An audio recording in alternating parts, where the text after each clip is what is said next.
طور پر نا ہماری کوشش ہوتی ہے کہ زندگی کی ہر چیز پر ہمارا مکمل کنٹرول ہو۔ ہاں بالکل، ہم چاہتے ہیں کہ سب کچھ حساب کتاب میں رہے۔ صحیح کہا۔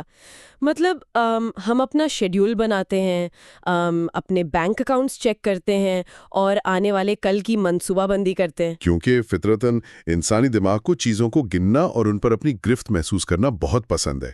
بالکل، اور جب تک بات باہر کی ٹھوس مادی دنیا کی ہو نا، جیسے کوئی مشین ٹھیک کرنی ہو، تو وہاں واضح پیمانے موجود ہوتے ہیں۔ ہاں، وہاں مسئلہ سامنے ہوتا ہے اور اس کا حل بھی کلیئر ہوتا ہے۔ لیکن جیسے ہی ہم ان ٹھوس چیزوں سے نکل کر انسانی جذبات، خوشی اور داخلی سکون کی دنیا میں آتے ہیں تو اچانک سب کچھ دھندلا ہو جاتا ہے۔ صحیح، کنٹرول کا وہ جو احساس تھا نا، وہ ایک دھوکے میں تبدیل ہو جاتا ہے اور ہم الجھ جاتے ہیں۔ اچھا، یہی وہ مقام ہے جہاں انسان سب سے زیادہ ٹھوکر کھاتا ہے۔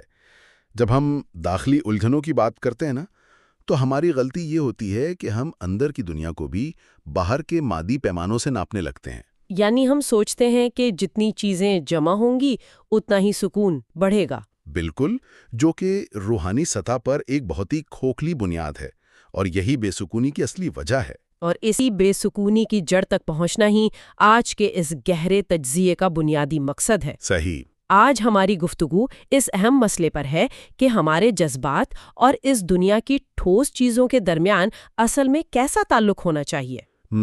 اور اس موضوع پر بات کرنے کے لیے ہمارے پاس ایک بہترین مواد موجود ہے۔ ہاں، یہ انمول موتی رسالے کے ایڈیٹر محمد فاروق راشد صاحب کا تحریر کردہ مضمون ہے، جس کا عنوان ہے دنیا کی چیزوں پر خوشی اور غم سے بلند ہونا۔ بالکل، اور آج کے اس تجزیے کا مشن یہ جاننا ہے کہ روحانی تعلیمات کس طرح ایک عام انسان کو دنیا کے فائدے یا نقصان پر پیدا ہونے والے شدتی جذباتی اتار چڑھاؤ سے بچاتی ہیں، اور اسے ایک ایسی منزل تک لے جاتی ہیں جہاں مستقل داخلی سکون ملتا ہے۔ صحیح۔ اچھا، اب اس تجزیے میں آگے بڑھتے ہیں۔ مضمون جس بنیادی مسئلے سے شروع ہوتا ہے وہ ہے خوشی اور غم کا دنیا کی چیزوں کے ساتھ جڑا ہونا۔ یہ ایک ایسی حقیقت ہے جس کا سامنا روزمرہ زندگی میں قدم قدم پر ہوتا ہے۔ ہاں، یعنی جب دنیا کی کوئی چیز ملتی ہے، چاہے وہ دولت ہو، نیا گھر ہو یا کوئی اعلیٰ عہدہ، تو دل میں خوشی کی ایک شدید لہر دوڑ جاتی ہے۔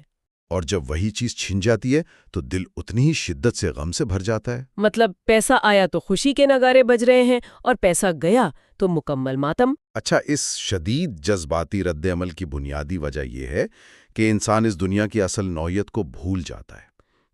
مضمون میں اس پر کیا کہا گیا ہے؟ مضمون بار بار اس بات پر زور دیتا ہے کہ دنیا دراصل ایک عارضی مقام ہے۔ یہاں کی دولت، شہرت اور رشتے سب وقتی ہیں، یعنی ان کی فطرت میں ہی ٹھہراؤ نہیں ہے۔ بالکل۔ آج جو چیز ہمارے پاس ہے اس کا کل کسی اور کے پاس ہونا طے ہے۔ صحیح۔ تو اگر ہم اپنی خوشی اور غم کا انحصار ان بدلنے والی چیزوں پر رکھیں گے تو ہم مسلسل ایک غیر یقینی کیفیت میں پھنسے رہیں گے۔ آئیے اس پر ذرا ٹھہر کر غور کرتے ہیں۔ یہ تو بالکل ایسے ہی ہے جیسے کسی نے اپنے دل کا کنیکشن نہ سیدھا سٹاک مارکیٹ کے کسی غیر یقینی گراف سے جوڑ دیا ہو۔ اچھا، یہ بہت زبردست مثال ہے نا؟ مطلب مارکیٹ کا گراف اوپر گیا تو انسان خوشی سے پاگل ہو رہا ہے، ہوا میں اڑ رہا ہے، اور جیسے ہی اگلے دن مارکیٹ نیچے گری تو وہ شدید ڈپریشن میں چلا گیا۔ صحیح، سب کچھ چھوڑ چھاڑ کر بیٹھ گیا۔ لیکن یہاں ایک سوال پیدا ہوتا ہے جو میں آپ سے پوچھنا چاہتی ہوں۔ جی پوچھیے۔ اگر خوشی اور غم محسوس کرنا اتنا ہی نقصان دہ ہے تو کیا مضمون یہ کہہ رہا ہے کہ ہمیں بالکل پتھر یا روبوٹ بن جانا چاہیے؟ نہیں، بالکل نہیں۔ یعنی کیا ہم اپنے اندر کے سارے جذبات کے بٹن آف کر دیں اور کچھ محسوس ہی نہ کریں؟ یہ تو بہت غیر فطری لگتا ہے۔ یہاں اس مضمون کا سب سے حیران کن پہلو سامنے آتا ہے۔ یہ تعلیمات ہمارے جذبات کو ختم کرنے یا انسان کو لاش بننے کی دعوت نہیں دے رہی۔ اچھا، تو پھر کیا حل بتایا گیا ہے؟ مضمون میں ایک اصطلاح استعمال ہوئی ہے جسے بلند تر طرز فکر کہا گیا ہے۔ بلند تر طرز فکر؟ اس کا کیا مطلب ہے؟ اس کا مطلب یہ نہیں کہ انسان اندھا یا بہرا ہو جائے۔ اصل مسئلہ یہ ہے کہ جب چیزیں ملتی ہیں تو حد سے زیادہ خوشی نہ ہو، اور جب چھن جائیں تو حد سے زیادہ توڑ دینے والا رنج نہ ہو۔ یعنی بات جذبات کو مارنے کی نہیں بلکہ جذباتی توازن پیدا کرنے کی ہے۔ ایگزیکٹلی۔ یہ ایک سائیکولوجیکل ریگولیشن کی بات ہے۔ جب آپ کا پیمانہ خالق کی رضا کے ساتھ جڑ جاتا ہے تو جذبات میں ایک ٹھہراؤ آ جاتا ہے۔ صحیح. یہ جو حد سے زیادہ ہونے والی کیفیت ہے نا، اس کی وضاحت واقعی بہت مددگار ہے. ہاں، کیونکہ اس سے انسان اپنی لمٹس میں رہتا ہے. لیکن چلیے دنیا کی مادی چیزوں یعنی گاڑی یا زمین وغیرہ سے وابستگی کی بات تو پھر بھی آسانی سے سمجھ میں آ جاتی ہے. بالکل، مادی لالچ کو تو سبھی برا سمجھتے ہیں. ہاں، لیکن مضمون یہاں سے آگے بڑھ کر ایک ایسی باریک گلے میں داخل ہوتا ہے جو واقعی حیران کر دینے والی ہے. آپ فلاحی اور دینی کاموں کی بات کر رہی ہیں نا؟ بالکل. مضمون واضح کرتا ہے کہ یہی جذباتی اتار چڑھاؤ کا اصول نیک کاموں پر بھی لاگو ہوتا ہے. یعنی اگر کوئی شخص فلاحی کام کر رہا ہے اور لوگ اس کی واہ واہ کر رہے ہیں تو اس پر بھی حد سے زیادہ خوش نہیں ہونا. صحیح. اور تنقید پر دل چھوٹا نہیں کرنا. لیکن ایک سیکنڈ، اگر کوئی اپنا قیمتی وقت اور پیسہ کسی نیک کام میں لگا رہا ہے تو کیا اسے تھوڑی سی داد کی امید نہیں ہوتی؟ فطری طور پر ہر انسان ویلیڈیشن چاہتا ہے. تو اس میں کیا برائی ہو سکتی ہے؟ خطرہ تعریف سننے میں نہیں ہے. خطرہ اس وقت پیدا ہوتا ہے جب وہ تعریف ہی اس کام کا بنیادی مقصد بن جاتی ہے. اچھا. اگر ایک فلاحی کام صرف اس لیے کیا جا رہا ہے تاکہ شہرت ملے تو وہ عمل اپنی اصل روح کھو دیتا ہے. جسے مضمون میں اخلاص کہا گیا ہے، رائٹ؟ بالکل. اخلاص کا مطلب یہ ہے کہ عمل خالصتاً ایک اعلیٰ مقصد کے لیے ہو، نہ کہ لوگوں کی تعریف بٹورنے کے لیے. یہاں بات واقعی دلچسپ ہو جاتی ہے. ہم عموماً اپنی ایگو کو صرف پیسے یا طاقت سے جوڑتے ہیں. ہاں، لیکن یہاں نیک کاموں کے اندر چھپی ہوئی ایگو کی نشاندہی کی جا رہی ہے. صحیح. مضمون کی ایک لائن مجھے بہت چبھی، جہاں لکھا ہے کہ جو شخص تعریف سے بہت زیادہ خوش ہوتا ہے وہ تنقید سے بہت جلدی ٹوٹ بھی جاتا ہے. یہ تو بالکل انسانی نفسیات کا ایک اٹل قانون ہے. اور اس کی وجہ کیا ہے؟ وجہ یہ ہے کہ جب آپ کا سکون باہر سے آنے والی داد پر مبنی ہوتا ہے تو آپ نے دراصل اپنے جذبات کا ریموٹ کنٹرول لوگوں کے ہاتھ میں دے دیا ہے.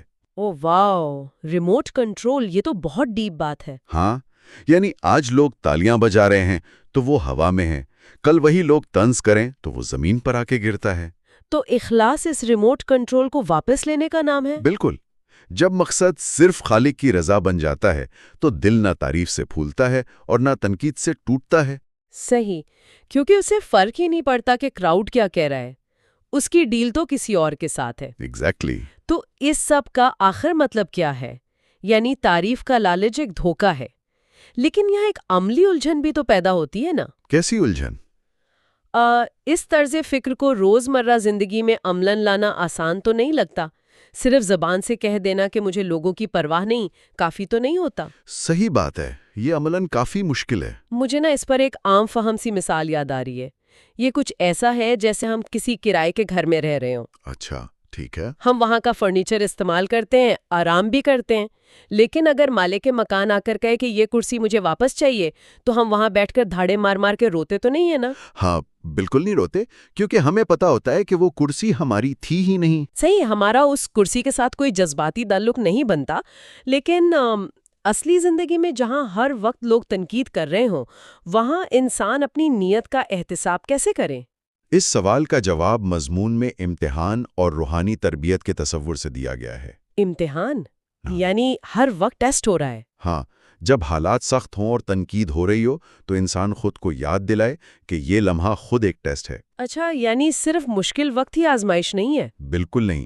جب دولت اور شہرت ملتی ہے تو وہ بھی ایک بڑا امتحان ہوتا ہے کہ کہیں انسان مغرور تو نہیں ہو گیا. صحیح. اور جب کسی نیک کام پر غلط فہمیوں کا سامنا کرنا پڑتا ہے تو وہ دراصل اخلاص کی اصل آزمائش ہوتی ہے. یہ پوائنٹ واقعی بہت گہرا ہے. یعنی تنقید رکاوٹ نہیں ہے بلکہ آپ کے اخلاص کی لیب رپورٹ ہے. کیا بات ہے! بالکل صحیح لفظ استعمال کیا آپ نے. اگر تنقید سن کر کام چھوڑنے کا دل کرے تو مطلب صاف ہے کہ مقصد تو لوگوں کو خوش کرنا تھا. صحیح. اور اسی حوالے سے مضمون میں اولیاء اور صالحین کی مثالیں بھی دی گئی ہیں جنہوں نے کبھی دنیا کو اپنا مقصد نہیں بنایا. اور ان ہستیوں کی مثال دینے کا مقصد ایک خاص روحانی کیفیت کو سمجھانا ہے جسے استغنا کہا جاتا ہے. استغنا، یہ کوئی معمولی لفظ نہیں لگتا. اس کا عملی مطلب کیا ہے؟ استغنا کا مطلب یہ نہیں کہ انسان دنیا سے کٹ جائے یا جنگل میں چلا جائے. اچھا. اس کا اصل مطلب دنیا سے اور اس کے اثرات سے بے نیاز ہو جانا ہے. اس کیفیت میں انسان دنیا کی چیزوں کا بہترین استعمال کرتا ہے لیکن ان کا غلام نہیں بنتا. یعنی اس نے چیزیں ہاتھ میں رکھی ہوتی ہیں، اپنے دل میں نہیں۔ بالکل۔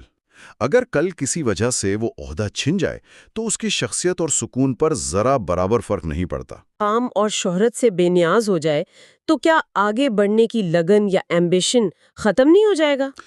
یہ الجھن بہت عام ہے، لیکن استغنا کا نتیجہ بالکل اس کے الٹا ہوتا ہے۔ اچھا، وہ کیسے؟ جب انسان شہرت یا نقصان کے خوف سے آزاد ہو جاتا ہے تو اس کی کارکردگی میں بے پناہ اضافہ ہوتا ہے۔ صحیح۔ وہ محنت اس لیے نہیں کرتا کہ لوگ اسے عظیم کہیں، بلکہ اس لیے کرتا ہے کہ اپنا بہترین دینا اس کی نیت کا حصہ ہے۔ یعنی اسے فیلئر کا ڈر پیرالائز نہیں کر سکتا۔ ایگزیکٹلی۔ جب فیل ہونے کا خوف ختم ہو جائے تو انسان زیادہ بڑے رسک لے سکتا ہے۔ صحیح۔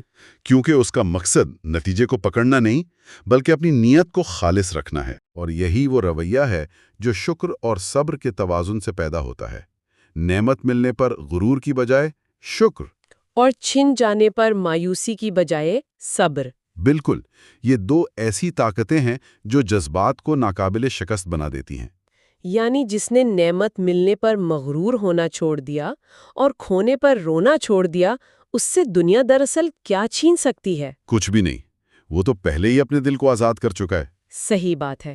یہ سفر مکمل طور پر ظاہر سے باطن کی طرف ایک سفر ہے۔ ہاں، باہر کے شور شرابے سے نکل کر اندر کے سکون تک کا سفر۔ تو جب ہم اس پورے گہرے تجزیے کو سمیٹتے ہیں تو زندگی کے مقصد کا ایک بہت ہی روشن پہلو سامنے آتا ہے۔ بالکل۔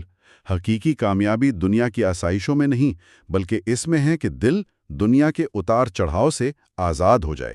صحیح، اور اپنی نیت اور سکون کی ڈور صرف اپنے خالق کے ہاتھ میں رکھی جائے۔ ایسا کرنے سے اس دنیا کے شور میں رہتے ہوئے بھی ایک عجیب سا ٹھہراؤ پیدا ہو جاتا ہے۔ اب ہم واپس اپنے شروعاتی خیال کی طرف آتے ہیں جہاں ہم کنٹرول کی بات کر رہے تھے۔ اصل خرابی باہر کے حالات میں نہیں بلکہ ہمارے اندر کے پیمانے میں ہوتی ہے۔ صحیح بات ہے۔ اس ساری گفتگو کے بعد ایک بہت ہی چبھاتا ہوا سوال ذہن میں آتا ہے۔ جی، وہ کیا؟ اگر ہمارے داخلی سکون کا انحصار ہماری اپنی نیت پر ہے تو آج ہماری عملی زندگی کا وہ کون سا دنیاوی پیمانہ ہے جسے ہم نے چپکے سے اپنی خوشی کا کنٹرول دے رکھا ہے؟ یہ بہت اہم سوال ہے۔ کیا وہ سوشل میڈیا پوسٹ پر آنے والے لائکس کی گنتی ہے؟ صحیح، یا دفتر میں باس کی طرف سے ملنے والی تعریف ہے، یا ہمارا بینک بیلنس ہے جس کے بڑھنے گھٹنے سے ہماری سانسیں اوپر نیچے ہوتی ہیں؟ بالکل، ہمیں خود سے یہ پوچھنا پڑے گا۔ بس اتنا فرض کریں کہ اگر کل صبح اٹھ کر ہم مکمل طور پر خود کو اس ایک چیز کے جذباتی چمبک سے آزاد کر لیں تو اس بھاگم بھاگ والی زندگی میں کتنا عظیم اور گہرا سکون شامل ہو جائے گا۔